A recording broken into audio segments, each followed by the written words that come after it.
demon hunting off planet Earth. Have you ever heard such a thing? I have. Did you know it's a real thing? I did. Do you know someone that can do that? I do. He's here in the screen. Alobar Jones, welcome, sir. How are you? Oh, 11 out of 10 for that intro. Yeah. Hi. G'day, everybody. Good to see you all. Yeah. It's a weird job, but one thing leads to another, and before you know it, like you're flying around the galaxy picking fights. Oh my It's God. it's the funnest thing. Yeah, we're having a really good time with it. Okay, so I have to tell you a couple of things. First of all, you are one of the most requested guests I have ever had in my 4 years of YouTubing. You. I cannot tell you. I'm like, is that bloke paying stalkers? Because I'm telling you, the last month, there's been like, I don't know, 15 requests at least, and there were some before, and I looked you up. But anyway, here we are. Now, last week, I Hmm. was on with my friend David Icke, and we were Hmm. discussing Yaldabaoth. I picked up the name Yaldabaoth in David's new book. I vaguely remember that name in the Bible during a forced evangelical Christian fire and brimstone Hmm. Sunday school class I would have taken as a child. So there I am with David, and we're talking about Yaldabaoth and him being off planet and creating part of this matrix system. And then all these people are asking me to interview you in between. And then I see you last week talking.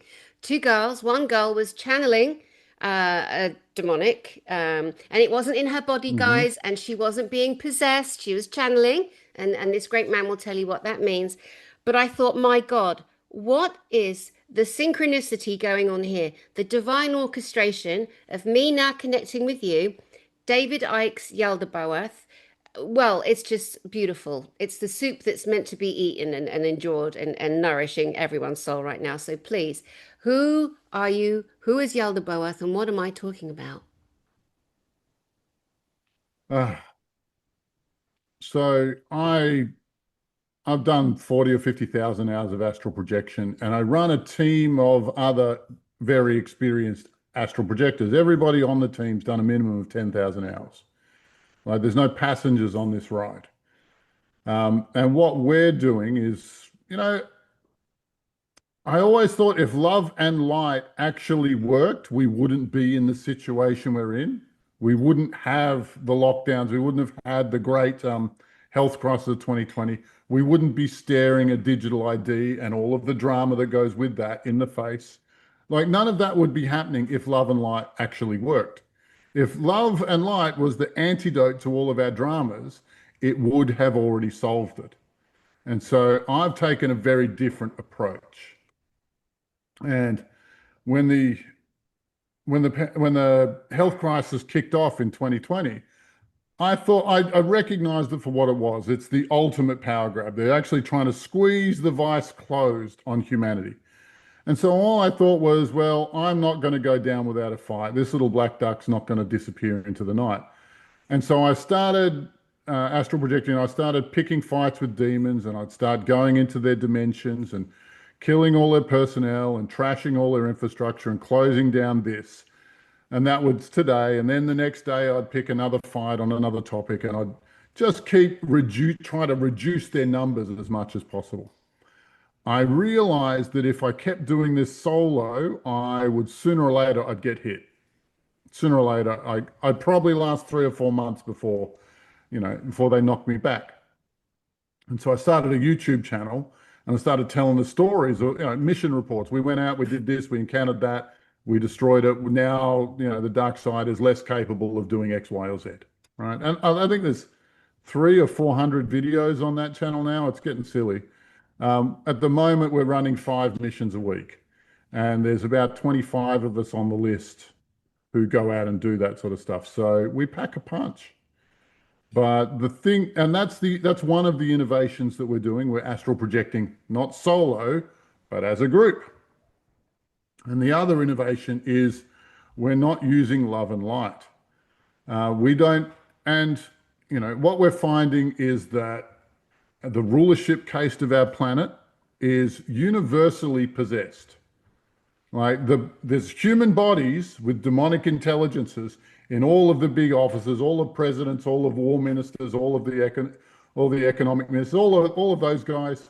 You're looking at chiefs of industry and finance and military, and or as well as media and entertainment, Hollywood's another big one. All of these guys have made the dark hand, the bloody handshake with Satan.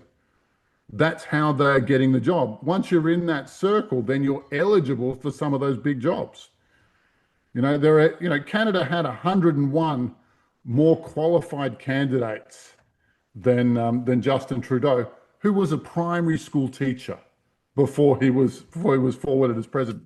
How does being a primary school teacher make you eligible to be what is it, prime minister or president of Canada? It doesn't. It's his relationship with his family's relationship with the Dark Lord that got him that job. Hmm. Right. Same with Macron, same with Starmer, like all these families. This is what it's about. And since they're so hell bent on running this place into the ground, like, Earth has had 80 years of uninterrupted prosperity and increasing prosperity. And what have they done with it? 50 trillion in debt, not enough housing for everybody, not everybody eats. We've got to blow stuff up. They're just making this stuff up. Like, we're not under any pressure. Our world should be a paradise if it wasn't being run by, well, demons. And so our team set about writing that one thing. That's the one thing that we can do. We can do something about that. And so and I've had a lot of people come in and come and go. It's not for everybody, but if we can take that one advantage off the Illuminati, then we'll have pulled our weight in this revolution that's about to take place. Yeah. Like, yeah. So, so sorry, that's a big ramble. It happened really quickly. No, that's great. It's great to just do Yeah. kind of a drop and a dump, and then people can just assess because people are so clever. We absorb information. Our radars are up more than ever. I think Hmm. most of us are going through this pandemic area, the COVID pop-ups, I call them, the people that popped up. I mean, I've been around myself a long time, t doing television and all different kinds of things. And like, it's not impressive, but what it does, it gives me an understanding and a bit of a pedigree in the long term uh, kind of seeking, sourcing, looking, because it's always been a level of spirituality that I've always been involved in, in my Hmm. public work, let's say. And so there was like a whole kind of army of people that were almost like just kind of ready to go when the pandemic hit. And then all these kind of very famous celebrity makers of themselves on YouTube have kind of happened. And the information peppered in has been insane. One of the things I highly object to now, it took me a while, took me a while. Hmm. The Anna-freaking-Naki. Who cares? The Genesis stories. For me, I'm like bullshitio. And also, I am so done with any extraterrestrial governance and dominance of my planet. And that's where, yeah. And see, when I come across you and just recently saw your work last week, I'm like, that man is doing what so many millions of us should be doing, and he's not taking it and he's stepping up and out. He's not letting the ETs, the dominance, the demonic leadership crush us. He is boots on the ground, up and out. He's pushing back, removing the dark casting, which is great. I've always been outspoken on channeling. And we'll go into how you do it and what astral travel is, because Hmm. if we let an entity into the body, we can be taken over, but we can be taken over by an implant too. I've seen that happen. It's very clear. We've got to be as organic as we possibly can be. But we do have these innate tools. The girl the lady I saw last Hmm. week on your channel, who was channeling Yaldabaoth or some demonic high Hmm. principality demonic duke general. I don't know what it was, but it was heavy, one of the heaviest. Hmm. It looks strange when someone she had her eyes closed, but I'm looking at her going, no, it's not possessing her body. She's communicating with something. So can you lay that out for us, please, so that I don't look like a liar? Because I've always been so against it, and I am against anything possessing the body, but just the way that you All work. right.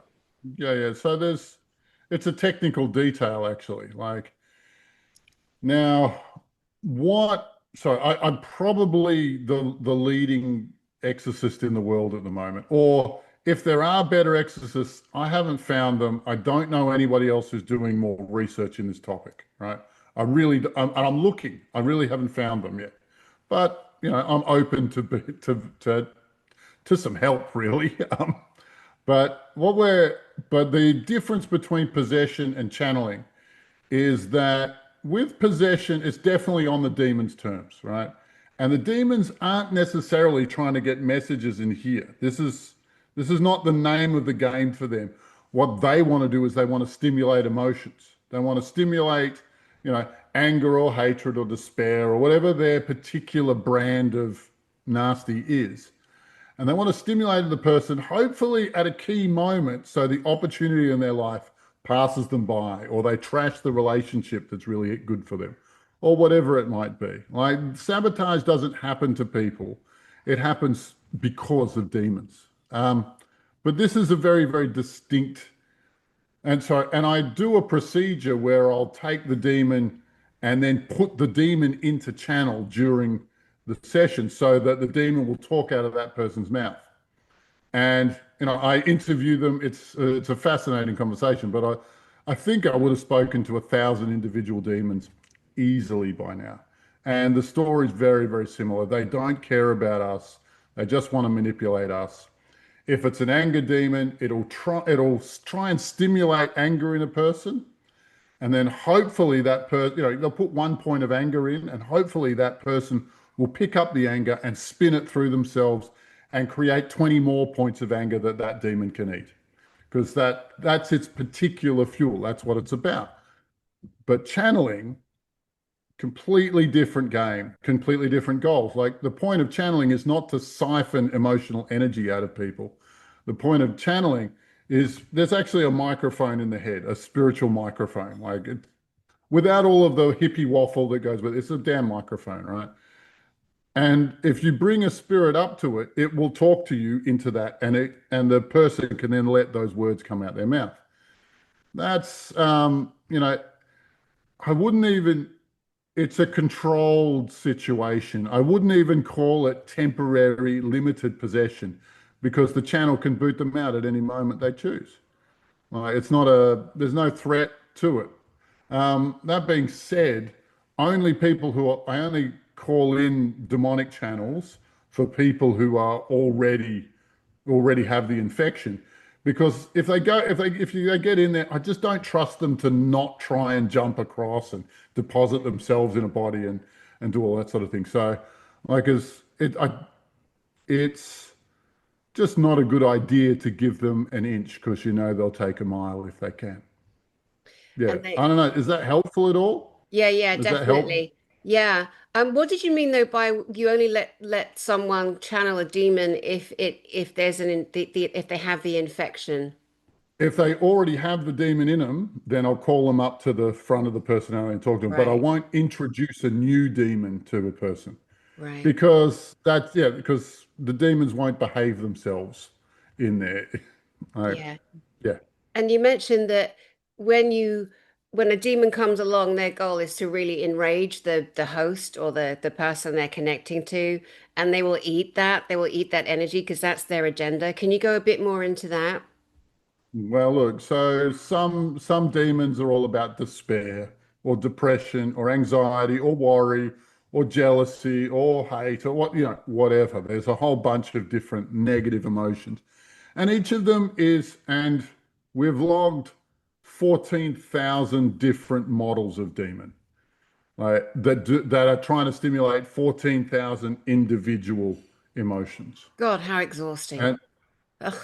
yeah, it's silly, but that's what we did it because we wanted to know exactly what we're up against. It's like I was taught, when I was channeling some demon, I even forget who it was. But what I do is the minion demon that's in the person, I'll get them to pass the phone up the food chain. So I'm talking to the brass, right? And I was just talking trash with them. I was talking, it's like, two colonels on the radio just mouthing off at each other across the battlefield, right? And and I said to him, look, you don't have the numbers to stand up against us. Every conflict that we enter with you, we destroy you. And that's when he tried to threaten me, and he showed me the whole of demon kind, the whole population. And it was only 14,000 breeds, but that number's as of about a month ago, we checked, it was only down to about 2,000 that they're using now. Like we've been pummeling them for years. We've been doing this for at least 5 years, and we're very, very good at it now. Okay. Like they really, we've, yeah. I mean, Without that's going on to too fine a point of it. no, that's brilliant. And so what we need to do is because of course we've got this, long-term mocking program everyone has. Oh, ha ha, UFOs and aliens, demon slaying. Are you laughing? Are you joking, mate? Cuckoo, cuckoo. We've got to obviously push past that. But what we need to do is land more kind of stable explanations as to why this is a reality. And like we said, the ETs, for example, and the demonics that live inside the bodies of the presidents, senators, the rulers of our planet, there's no question. Most people, I think, that have an awareness know that there are really fucking awful, evil people that run our planet. But you, again, boots on the ground, pushing up and out. This is our planet. They're not having it. So we're taking down the leadership on the planet. We're taking off the leadership dominance demonics off the planet, which includes the ETs, the reptilians, the greys, those who try to, why is our planet such a target? I asked someone this the other day, why do you think this planet is such a Well, target? I actually think Alex Collier got the answer right. Like he said that there are 22 extra sections of DNA in the human genome that don't have an origin on Earth, right? What does that mean, right? It means that, like, I think that the world is being invaded. I think it's being taken over, and you know, to enslave us all is a goal of war. To enslave an entire culture is a goal of war. But this invading army, all of the other species in our galaxy saw it coming. They knew it was coming.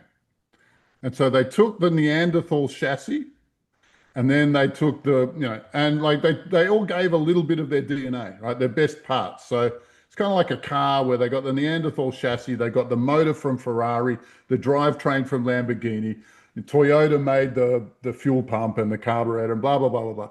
And so there's 22 of the highest performance car parts in this one body, and they got it all to work together, right? And what did they do? What is this for? Because we are particularly resistant. We are a much stronger species of human than most of the rest of the galaxy. We have a head, a heart, and gut brain. Those three brains, when the head and the heart don't agree, like people write songs about it, I feel so good around here. My heart says yes, but it says no. Oh, this is crazy. But it's they do it all the time, right? And our gut instinct is a much simpler brain. It just says yes or no, do it, don't do it, right? But these three brains is more than the invading force can deal with. In one person, too. Yeah, One person. yeah, Mate, can I say something, mate? Do yeah. not try and become a singer.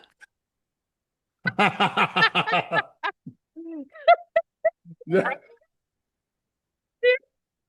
Oh no, sorry. Yeah, well, That's so funny. Oh, I'm there's not even going to Nick Cone. apologize. It's No, it's funny. It's it funny. could be worse. And Alex Collier, he's a friend of mine. He's spoken at a few of my conferences and just love him. And you two would get on really well. He's got a great sense of humor. You guys would get on well together. Um, okay. Oh gosh, there's so many different ways we could go here, but and thank you so much for just being here and saying yes to me. Can you take us into the safety protocol of astral projection or astral travel, because a lot of people try it, but they don't know how to do it. But the safety protocol, can you take us through that? Well, I developed a shielding system. So I've been demons upset me about 20 years ago. When I discovered them, and so when I started taking left jabs, and so then I built a shield to prevent that. And then I started getting right hooks, and so I started to build a shield to prevent that. And then there were the uppercuts and blah blah blah blah blah.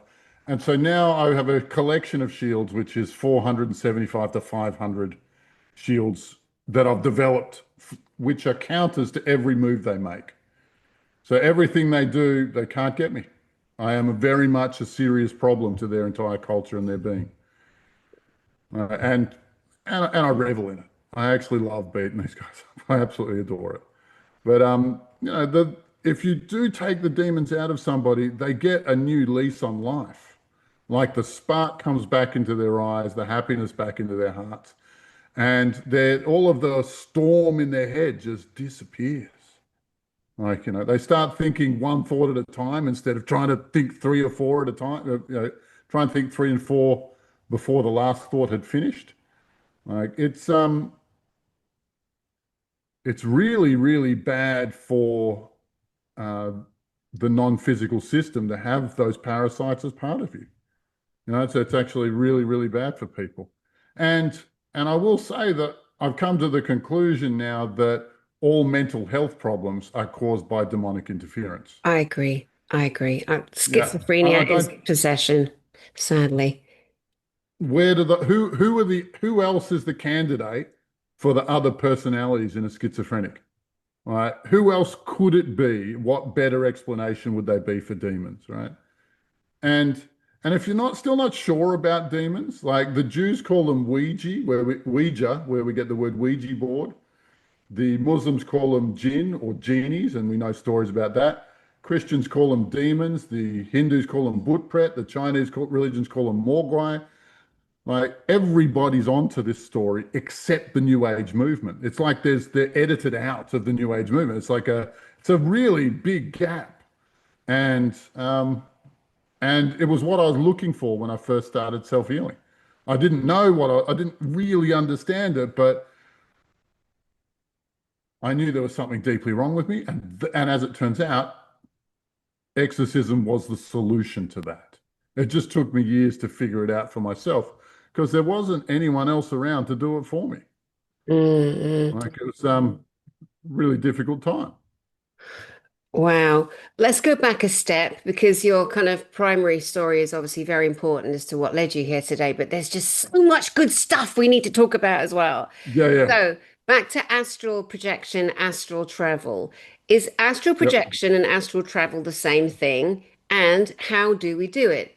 By being safe, but how do we do it? Because people want to know that. It's not hard. Fish are built to swim, monkeys are built to swing from tree to tree. And human beings, every single one of them has all of the anatomy and all of the apparatus required to do it. It's for technical reasons. Astral projection is taking your mind somewhere else. Astral travel is using the spirit world to relocate yourself and move, to teleport. And out of body experiences, that's the one that's dangerous. That's the one that puts you at highest risk. And that, I don't know if anyone knows about the silver cord, like they had, if you would out of body experience, you're actually taking your entire etheric body or your entire electrical system for a flight. And it's and there's a silver cord, so there's a piece of string so you can find your way home. If it gets cut, your physical body stays in a coma, and the chances of your etheric body finding your body again are about zero.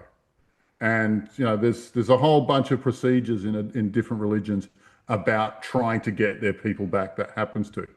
So yes to astral projection, no to out of body experience.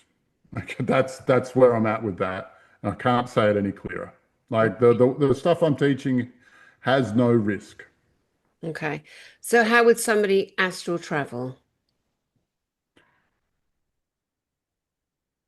Yeah, okay. So close your eyes. Well, every guided meditation is astral projection. Hmm. You go through the spirit world and you go into when you close your eyes and see yourself in another location.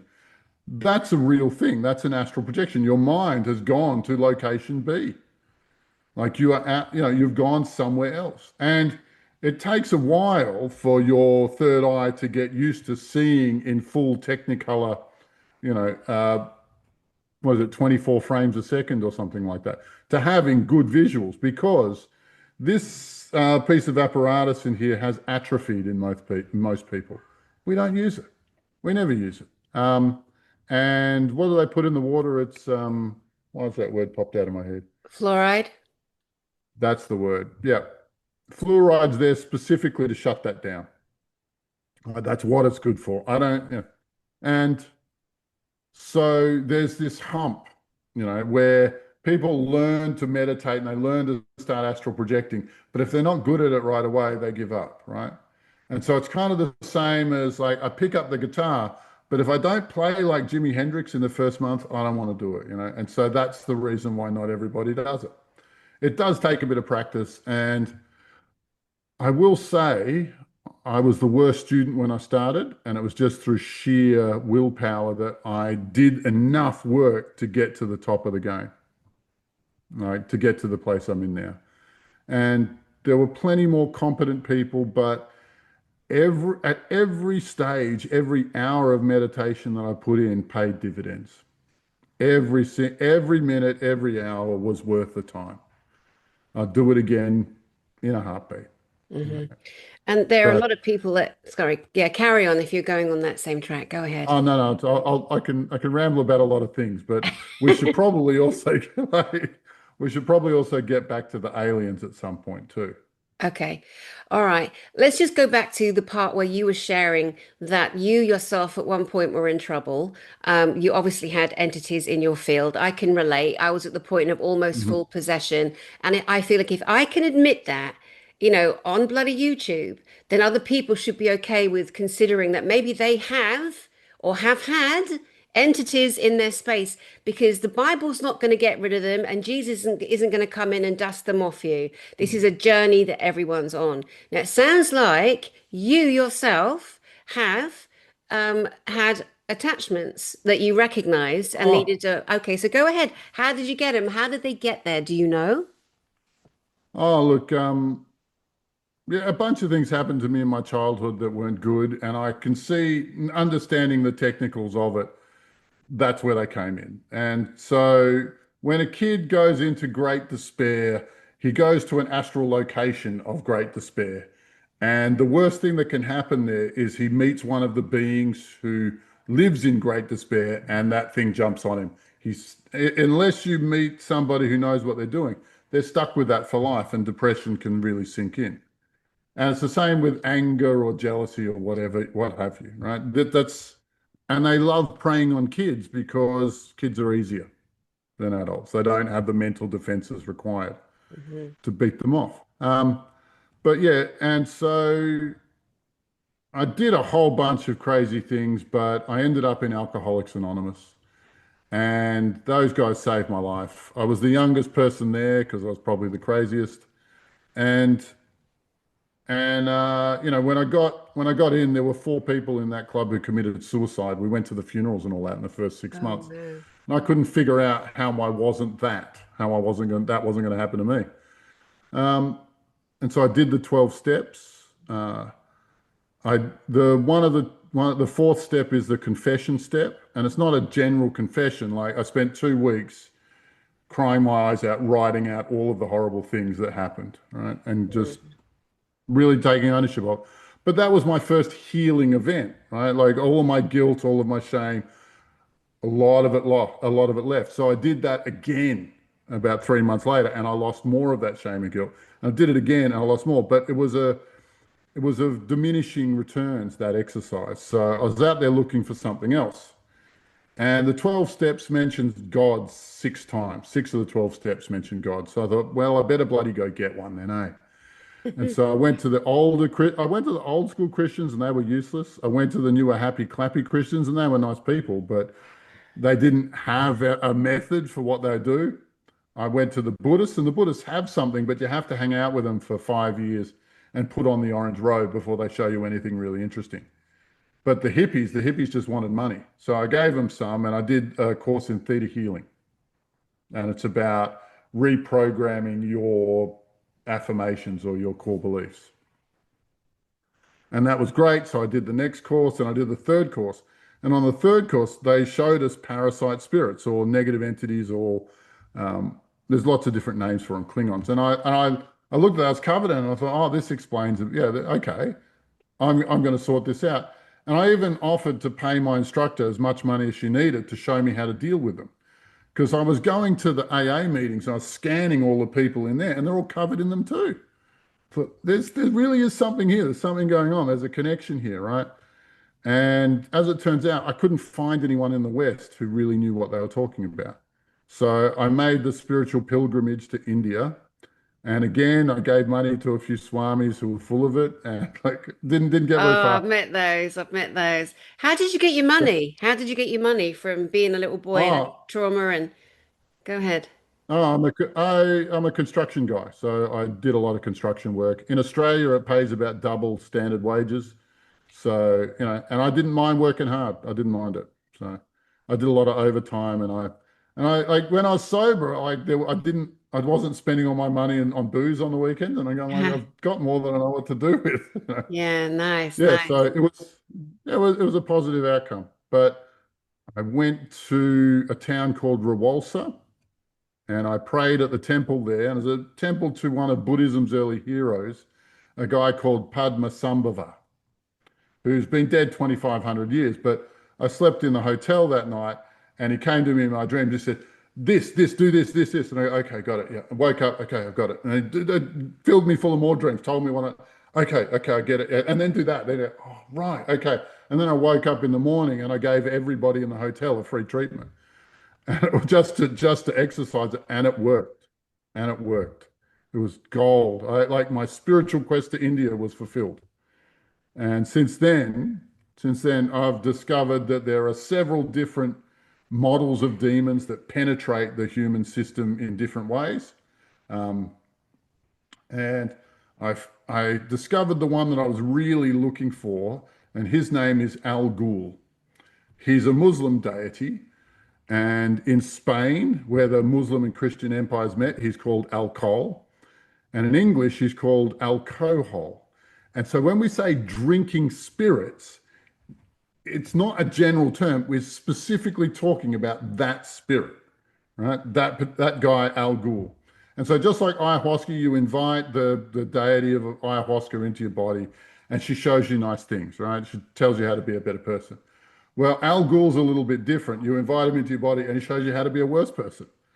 And, and the Muslims hate him so much that they know what he does. And so that's the reason they banned alcohol in the Muslim world, is because they don't want anything to do with Al Ghul. He's the god of chaos and mayhem and fermentation and rot and alcohol. And they hate his guts. But, my family's Irish, so, they've got a very different relationship with Al Ghul. Oh my Yeah. God. Oh my God. All those Celtic genes, what will we do with them?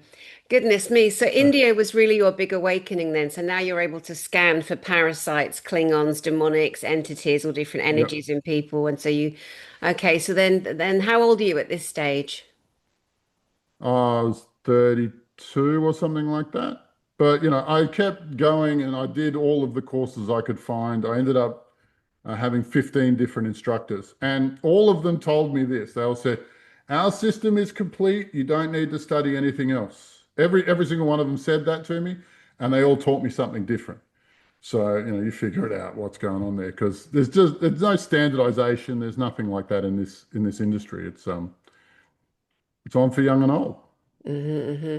Wow. Yeah. Now you said that you feel yourself to be the best exorcism or exorcist, I'm sorry, that there is. And obviously this is by a lot of deep, deep, deep work. And we know that the Vatican have a specific department set up. As much as they deny so much, they're not denying the fact that there are demonics and demons. Well, I mean, Vatican's full of them and underneath as well, as we know from various victims who've survived, one being Max Lowen, who's speaking at my next event, who was trafficked Well, underneath.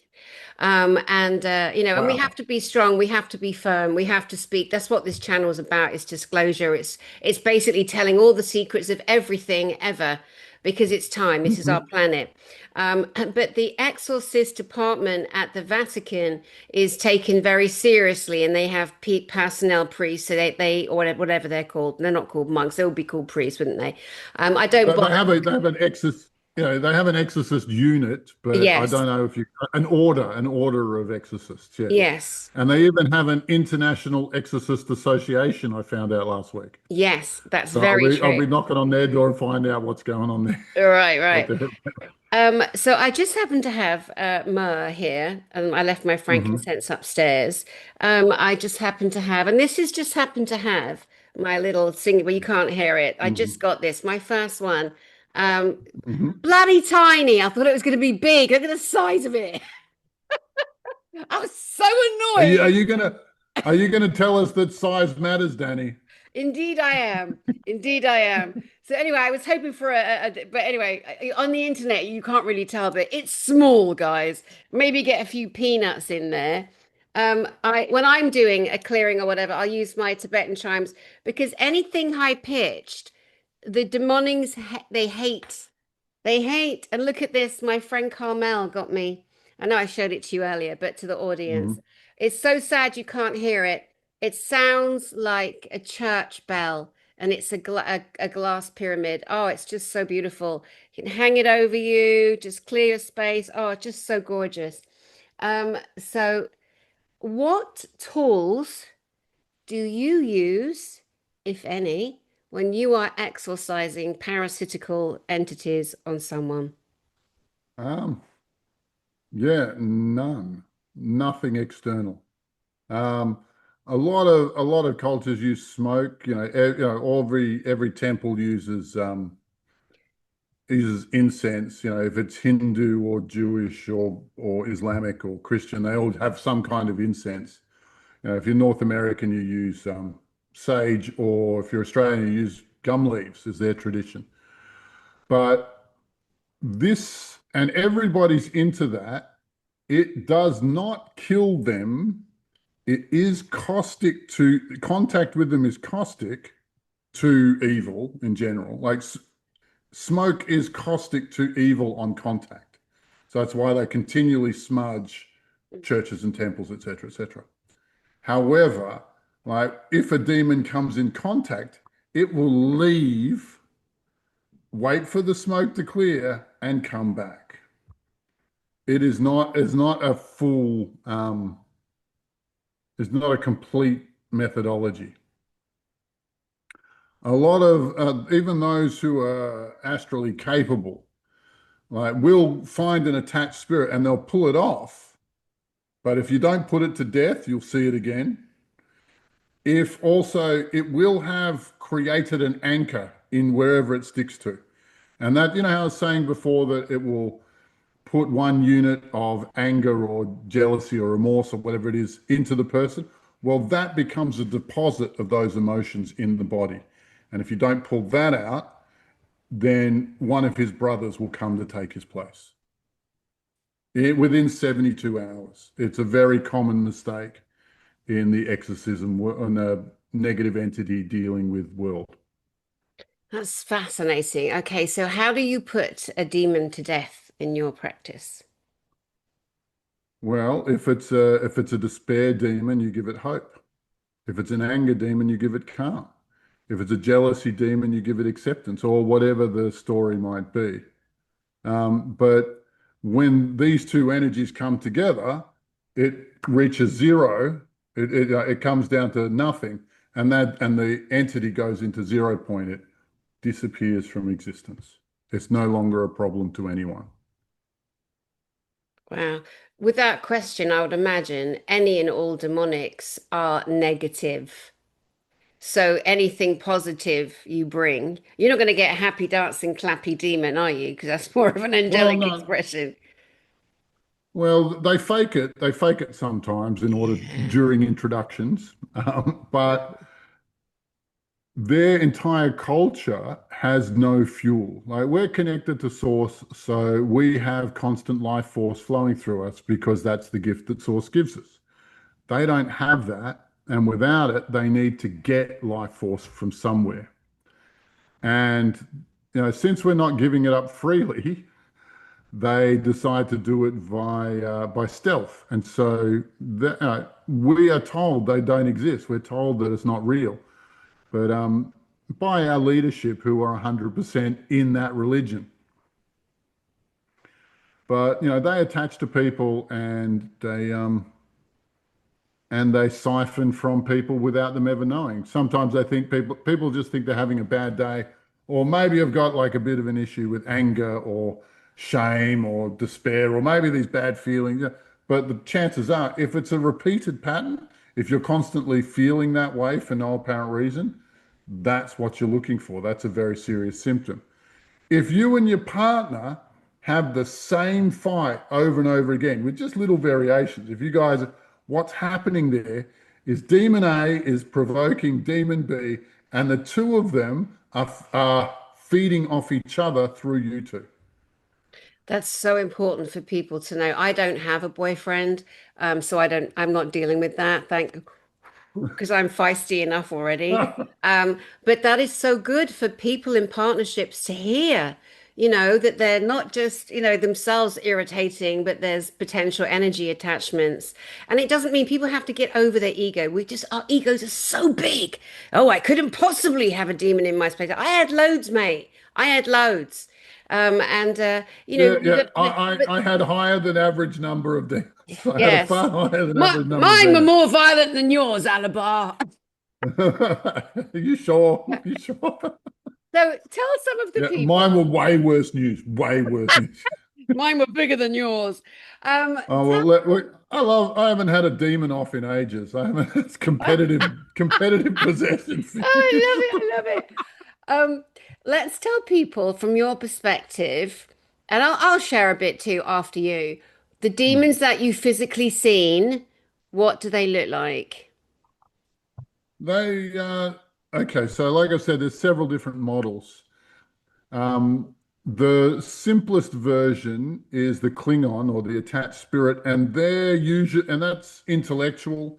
If you think too much, if you're thinking more than one thought at a time, or if you know that the engine in here runs a little bit hot, like it's trying to do too much, it's because you have an attached spirit. And the attached spirits usually look like two animals smushed together. Like they're always weird looking things, part fish, part wolf. It's crazy, some of the combinations that the world gives. But if you think of the ideal of totem animal A and totem animal B, and then you try and force them together, you come up with something really distorted and the idea doesn't work. Well, it still tries to live and it will try and live off the human. I can explain that longer and hopefully it'll make more sense. The other emotional type are designed to penetrate into a non-physical body system that nobody seems to be talking about. Everybody talks about the non-physical body system of the chakras or the meridians or the acupuncture points. Like those are really well-known ones. This one is a lot less well-known. It's where our thoughts are formed, where our thoughts are coalesced. And the demons hang out there and they just spit a little bit of poison into your thoughts to make them, well, toxic. But those guys look like the leathery horned guys you'll see on TV. Like a lot of that stuff is actually decently accurate. A lot of those horror movies are more or less right. Yeah, Brilliant. Okay, yeah. so the last physical, um, one of the last demons I saw, and it was from a very, Mhm. very, very high principality. And it was terrifying, but I Mhm. wasn't scared of it. And I have to tell you the absolute truth, I really wasn't because I've done, like you've done, so much work on myself. I'm just like, oh, really? Oh, fuck off. So I was Yeah, living in they Hawaii. need they need you to be afraid of them Exactly. And to that get is a the tether. absolutely. If you are fearful, you are scared, you are in victim mode or martyr mode. You're in their Take me, world. demon. Let me help the rest of the planet. That's not helpful, Doris. Don't do that. So it's That's the true. dumbest thing I've heard in ages. But anyway, so This is a person you know? no, No, Okay. I use Doris like people use Karen, poor old Karen. Oh, There's a right. Karens out Okay. there. Love that Okay. name, Karen. Anyway, so I'm in my house in Kauai. I'm leaving. The house is just really, I hated it the second I moved in. Me and a friend rented it for a while. Mm. Hated it. Awful, awful. Used to be a healing center, global healing center, absolutely jammed full of not good energy. And we're like, doing our, ancient technology. Because when people say new age, I want to whop them on the head. This is not new age. This is ancient technology. Nothing new age about this, poppets out there. And we need these tools and technologies, I feel, because they are helpful to some. I know you don't need them. Some people Mhm. do. So this I went to go to sleep and there were 15 black flies. 15 black flies in my bedroom around the bathroom light. There's no way they got in through screen doors in Hawaii. You shut everything down because we lived in the mountains. So I would normally see maybe one or two, three black flies after I do a clearing, whether it's a house, whether it's land. Mhm. That to me, that's death leaving, that's darkness leaving, right? We've all got different totems and ways of doing the work. But I was like, wow, there was like 15 of them. I'm like, oh my God, wow. And I thought, I'm not staying in this room in case they land on me. I might be able to kill a few, but what if I don't? And then they land on me. So I went downstairs, lying on the sofa in this gigantic room, and the sofa's in the middle. It's an L-shaped sofa. And right way behind me Mhm. is a grand piano, and way in front is a giant TV. And there's tons of space. I wake up, and this thing is pressing physically on the back of the sofa, physically. And it is a black bull, a black-haired bull. And it's, Baal. yeah, That's Baal. right. Thank you. And I swear to holy God, I opened my eyes, I heard it, I realized what the hell it was, and I could feel it pushing on and I said, oh, fuck off, like that. And I went back to sleep. I kid you not, Alabar, I went back to sleep. A few minutes later, it woke me again. And now it's really physically. And what was so beautiful, after all my years from a little child of absolute sheer terror, where I thought I was Mhm. going to die every night, how this body hasn't worn out on just sheer stress, I don't know. Thank you, Jesus. Thank you, angels. Anyway, so it did it again. So again, I said, fuck off. And I started laughing. And I know when you laugh, it's funny now. It's like the No, it worst doesn't thing work for them. that, It doesn't work for them. well, my experience in that moment was I just went back to sleep again, you know. But when you after the event, when I thought back, I'm like, my God, oh my God, that was so huge. And just to draw back to the age of 4, as in terms of describing other demonics that we've seen. So I was 4 years old, house is haunted. I've already had lots of horrible, scary interaction with all kinds of weird Mhm. looking things. But this one night, there was a presence on the wall and things always came through the walls in that house. And these little, did you ever see Rupert the Bear, the cartoon Rupert the Bear? I don't think it came to Rupert, Australia. Rupert the Bear, everyone knows his name. Anyway, it's all. Well, there was a character in that called, I can't remember, Zibbity, or was that Magic Roundabout? Anyway, gosh, my brain's going into overload. Well, these little black squiggly things start jumping through the wall. They look like little, Hmm. if you took a big black marker and you just did a squiggle, that's what they look like. Loads of them. And then they're all around the bed, and whatever magic they used, it felt like they put a mattress over my face and they were squeezing the life light out of me. They were squeezing me, suffocating me. And I remember thinking to myself, I'm 4 years old, thinking, they're trying to put my light out. That's all I knew to think. Suddenly, my Yeah. my parents. And at 4 years, yeah, they're such chicken hawks. They're Oh such yeah, cowards going after little yeah, kids. Eh? yes, So yeah, my contempt for them just grows every time I hear a story like this. yeah, absolutely, as it should. And then my parents came bursting in the door because our dogs heard me screaming. They picked up the audible shriek. Yeah, and they were scratching at the door, and then that's what stopped it. And then I watched the little squiggles jump back through the wall, and I knew just by looking, the black thing, the black demonic host, was going to hurt them because they failed in their mission. They I, failed. I Yeah. got it all at 4 years old. I'm like, wow, So when people they mock up people like you and I, and they jeer and they say New Age and stuff, and I always think, oh mate, you've never had an experience like that because people wouldn't talk, they wouldn't mock, would they, if they had experiences like you and I have Yeah. had? Yeah. Well, I have a thing called the 15-minute modality, right? If you're not sure about magic, if you're not sure about energy, put your email into my website and I'll send you the 15-minute modality. And it'll teach you how to do the most basic form of energy work that I can teach you in 15 minutes. Like everybody loves it, and it's the simplest way to cast a spell or do healing. Like it couldn't be simpler, right? Okay, Yeah. perfect. Now, do you want to move back to the aliens that you wanted to speak about earlier? Yeah. Yeah. Okay. So I don't think there are any aliens who are on our side. Right? It's a controversial thing to say, but if they were here to help us, where is the damn help? Without being funny about it, if the if they were going to give us med beds, just give them already. All right, like just stop talking about it. Just give them. If they were going to land on the lawn and take us all to a paradise planet, stop talking about it and do it. All right. If they're letting the digital ID and all of its horror, all of its nightmare come to pass, if they let the pandemic happen and all of its nightmare come to pass, the Pleiadians and the Arcturians, they can't be our friends because they're not helping us when we need it the most.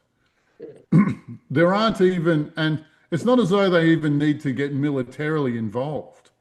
They could be teaching us how to meditate. They could be teaching us all about the astral planes. There are innumerable channels of Pleiadians or Arcturians, and they could be giving us a course in how to do meditation. They don't, and it would cost them absolutely nothing to teach us that. And it's a key technology that we need to keep hold of this planet. The situation is such that they, excuse me, that I'm coming to the conclusion that it's not even feasible that the Pleiadians here on Earth are our friends at all. I actually think it's a controlled opposition. We know that the reptilians are eating our children, but it's okay because there's friendly aliens who are going to help, and then they don't damn well help. We know, yeah, and that's the controlled opposition. We know that demon kind's a problem, but it's okay because the angels are going to save us. And that war in the heavens is supposed to be going on for thousands of years, and nobody's won it. It hasn't been finished yet. Yeah, it's controlled opposition. I even do and Metatron is the lord of angels and demons. And in that case, he's not going to have his own troops fight each other. He's not going to have his own breeds fight each other. It's not going to happen. It's just controlled opposition, just the same as the Democrats and the Republicans all work for the deep state. There's Same no side. difference. Let me ask you a You question, know, if I may. if you've got, yep, Well, just on Metatron. shoot, So me personally, my brain, my decision, my thinking, because people get so lit up on these yep, subjects. So when I heard that the angel Sandalphon and the angel Metatron, and I thought Metatron was a joke. It was a transformer. It was, a car that was going to transform into a robot because that's what it sounds like to me. I'd never heard of it, right? Then I was told that those angels are Elijah and Enoch in the Bible. And those two men ascended to the heavenly realms with their body, like Babaji, in the Yogananda lineage. yep. Um, and I'm like, okay. But then I'm like, Metatron. And it never sat right. It never sat right. It still doesn't. Somebody said there are two. Someone said there's a light and a dark. And either way, then there's the ascended masters.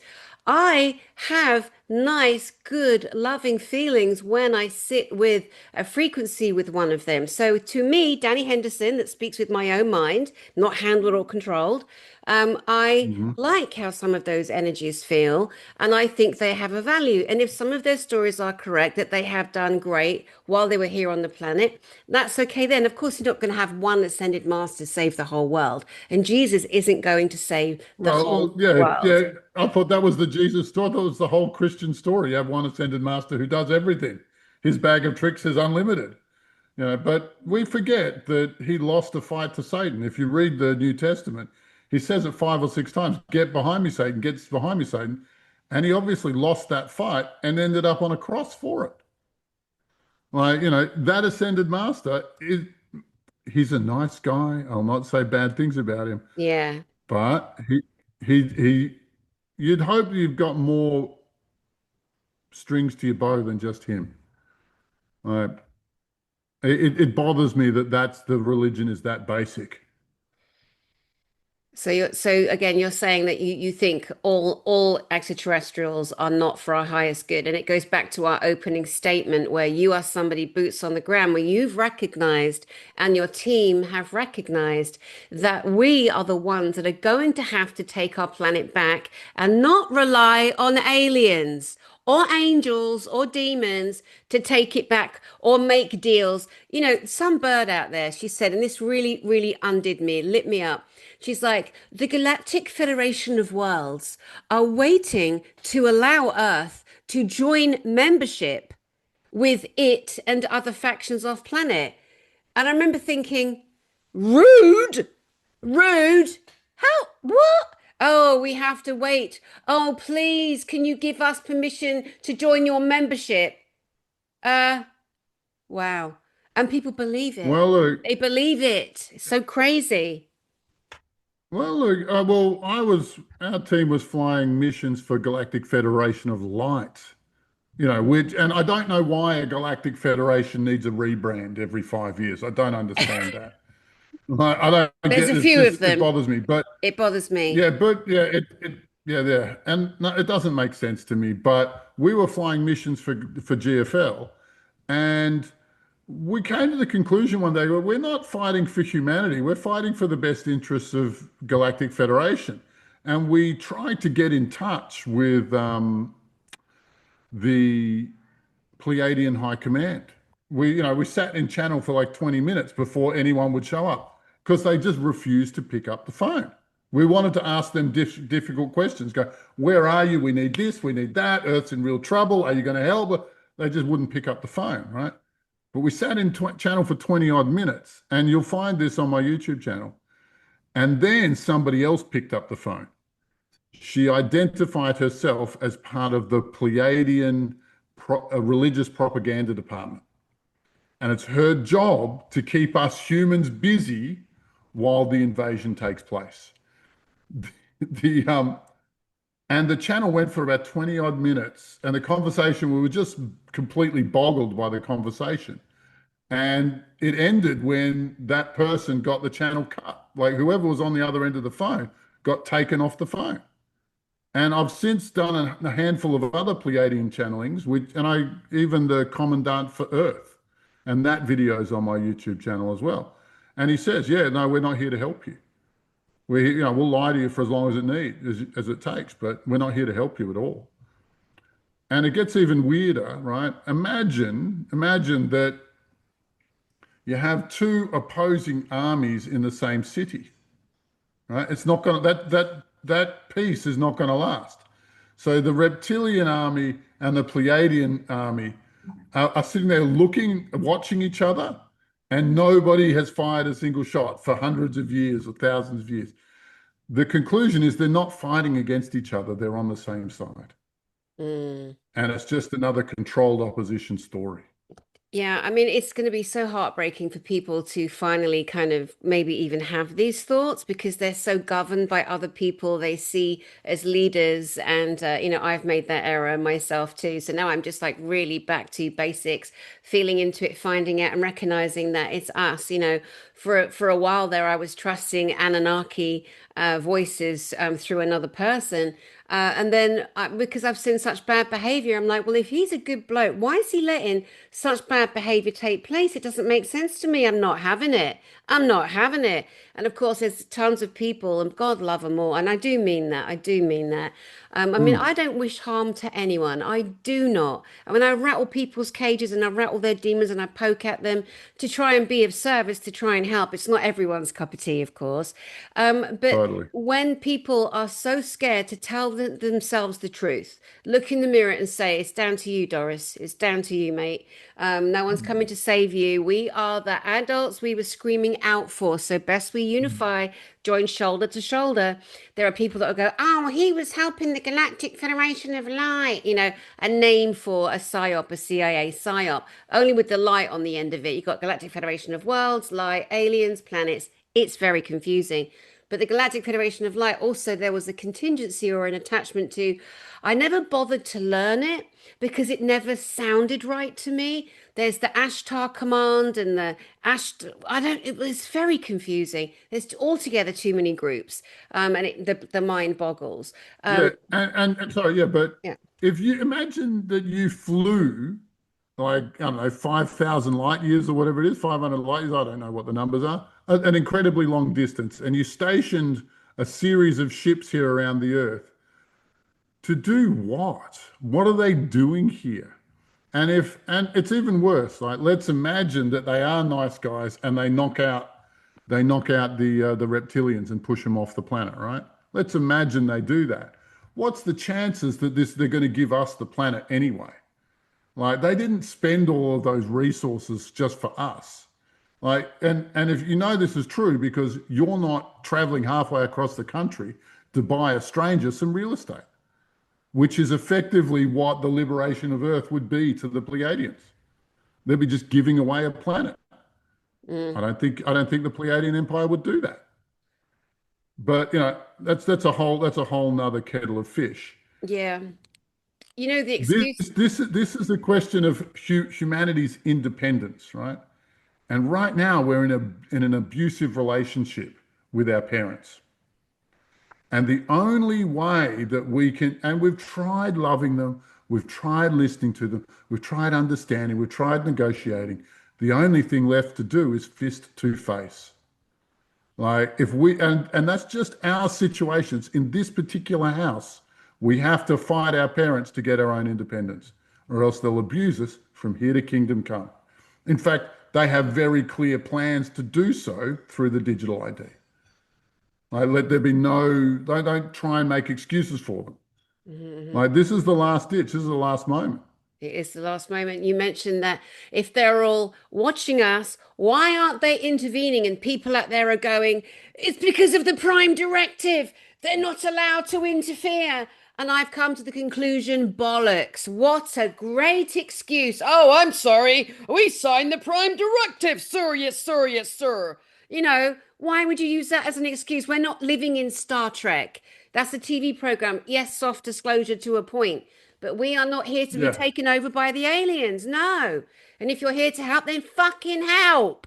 Planet's in trouble. We're at war. People are getting murdered every day. Children are being chopped up. Their blood's being drunk. Where is everyone? Drives me crazy. And this is how you know that Earth is an occupied planet. Mm-hmm. If our children can be taken away from us and do all of the things they want to do with them, that's how you know that this is an occupied planet. If the government protects the people who abuse our children, Jeffrey Epstein being the example, this is an occupied planet.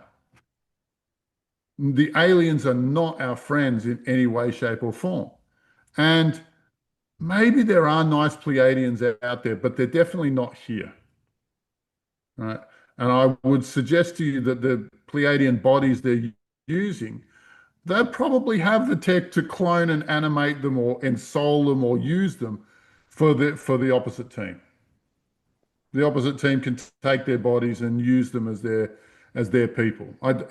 It's well known that the Greys are not an independent species anymore, but they're more like a fleshy robot that everybody uses. Like, it's if the and let there be no doubt, there is also a source of misinformation Mm. in the spiritual community. And I actually think the YouTube spiritual community is probably one of the most important information sources in the world right now. Because if we win the spiritual battle, everything else will follow. It's so right. And when we win the spiritual battle, which we are in the process of absolutely winning, Mhm. the damn it, I forgot what I was going to say. Oh, I was going to say something to your point. You're making such a good point. It was something I was told again that's just complete nonsense of the ETs and anyway, it might Yeah. come back to me, but carry on. What do you think of the Prime Directive? Like, do you believe that? Like, this universal tablet was written, meaning that the ETs cannot help the people on Well, the planet. look, the law is universal, right? If you watch someone get murdered, you're implicit because you allowed it to happen. And so, in that scenario, and are they saying that they haven't interacted with this species, or the reptilians are interacting with this species, therefore we can't, or that the secret space program means that they're already a starfaring race, and so it disqualifies the Prime Directive because since we're a starfaring race, obviously we're ready for contact, right? But blah, blah, like how many holes can you punch in this Swiss cheese of a story? Like it's just it's insulting. It's insulting.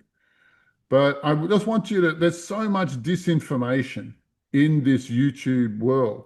And it's not our fault, really, because we're looking at thousands of years of occupation of Earth. They understand our brains better than we do. They know how this circuit works and they know how to manipulate it.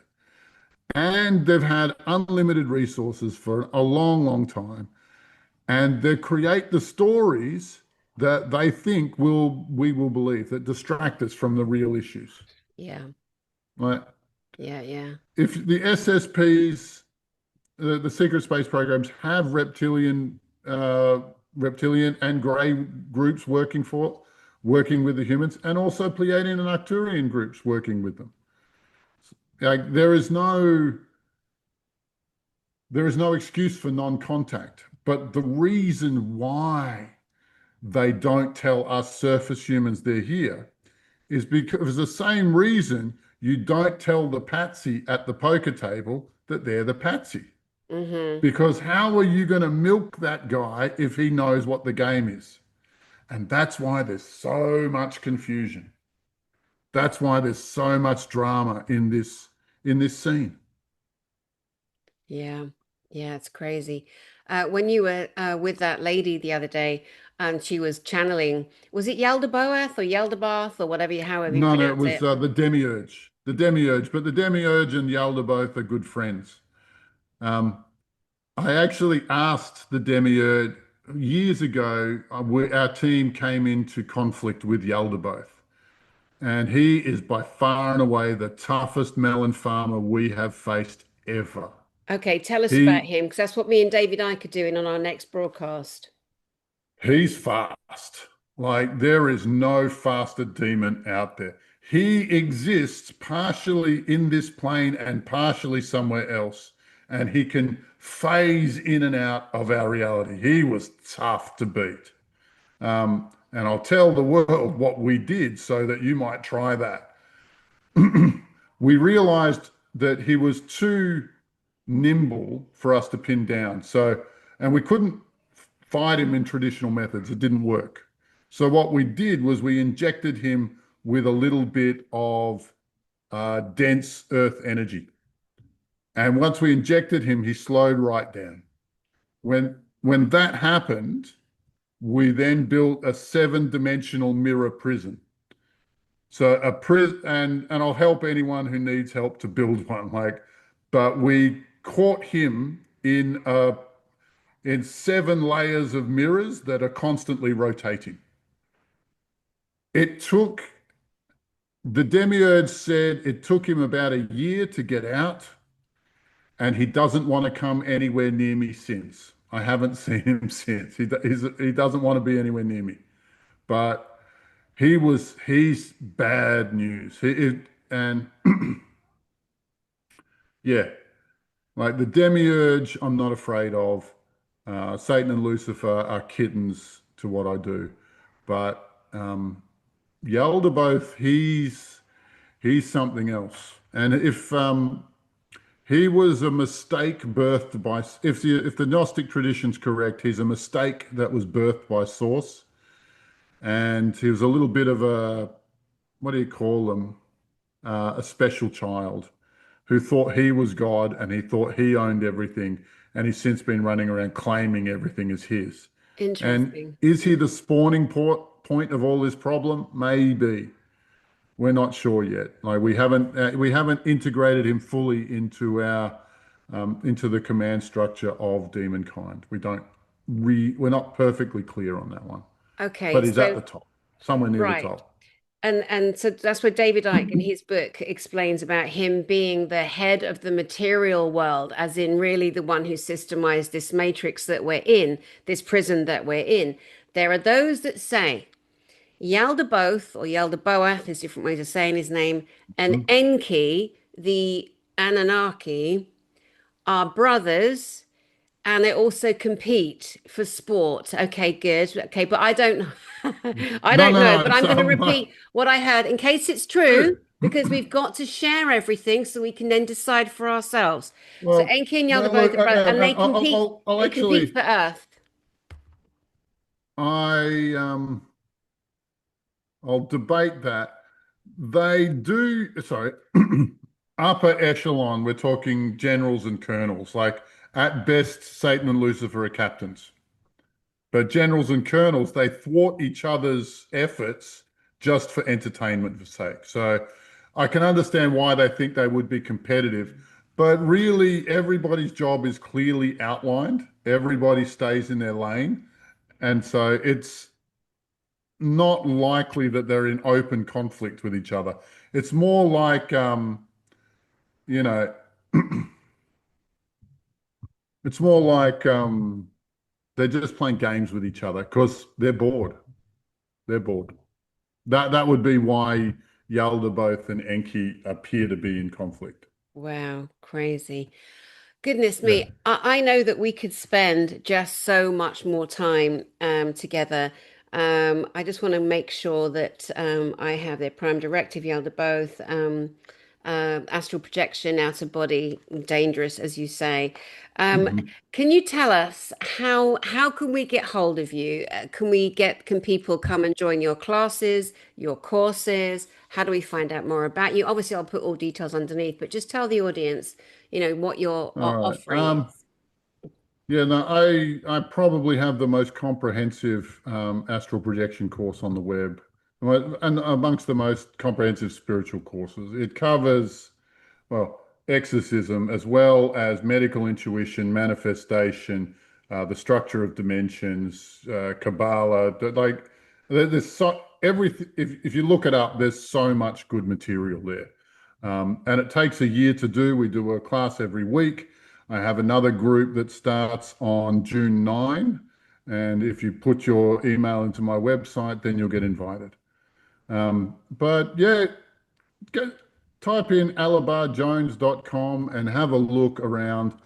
And yeah, and if you, I don't think there is a more comprehensive course on the web. I really don't. But you're welcome to have a look. Brilliant. So, alabarjones.com. It does sound very Welsh, doesn't it? Dawns. I'm, of course, a Yeah, Welsh, so I can do that. Yeah. So, where's the Alabar part from? Because that's a very unusual name, isn't it? yeah. It's old Welsh. My dad was drunk when he named me in the Irish tradition, so that's what I got. How funny. He doesn't mind him being drunk and say his name's going to be Ala, Bollocks. Oh, dear, Closer to these the truth than traditions. you'd guess. I really don't know. I don't know. Ah, well, it's great. It sets you apart. So it's one definitely name that stands out. And do you know there's a Hmm. woman? I kept getting your name muddled up when these people were asking me to interview you. Al is it Albina? There's a lady who does hypnosis, and she gets some beautiful journeys. And it's a similar name, Alabar, Albina, I think, or something. Do you know who I mean? Oh wow. No, I haven't Don't met know her who I. yet, but Lovely, lovely lady. And she takes people into very, very deep but gentle hypnotic trance. hypnotic states. Yeah. Yeah. and they go on these beautiful journeys. It's her voice. She's very, very gentle. You got to really know what you're doing and make sure that host body is protected. There's my alarm going off. So brilliant. Well, I've thoroughly enjoyed you, mate. You'll have Yeah, to it's good come meeting back. you, Danny. Yeah, Yeah. yeah, yeah. Yes, We'll talk more in the future. That'll be definitely. golden. So, would you like to give a final message to the people that will see you here today? May the force be with you all. Ah, Oh, love it, love it. All right, thank you, yeah. Alavar, so much. All right. Stay And well. you too, mate. And to you guys out there, Alavar Jones is on my channel. So all of you guys who requested him, ta-da, here he is. Here he is, live, vibrant, and kicking demons' ass. Okay, and so so till next time, sending my love. See you all soon.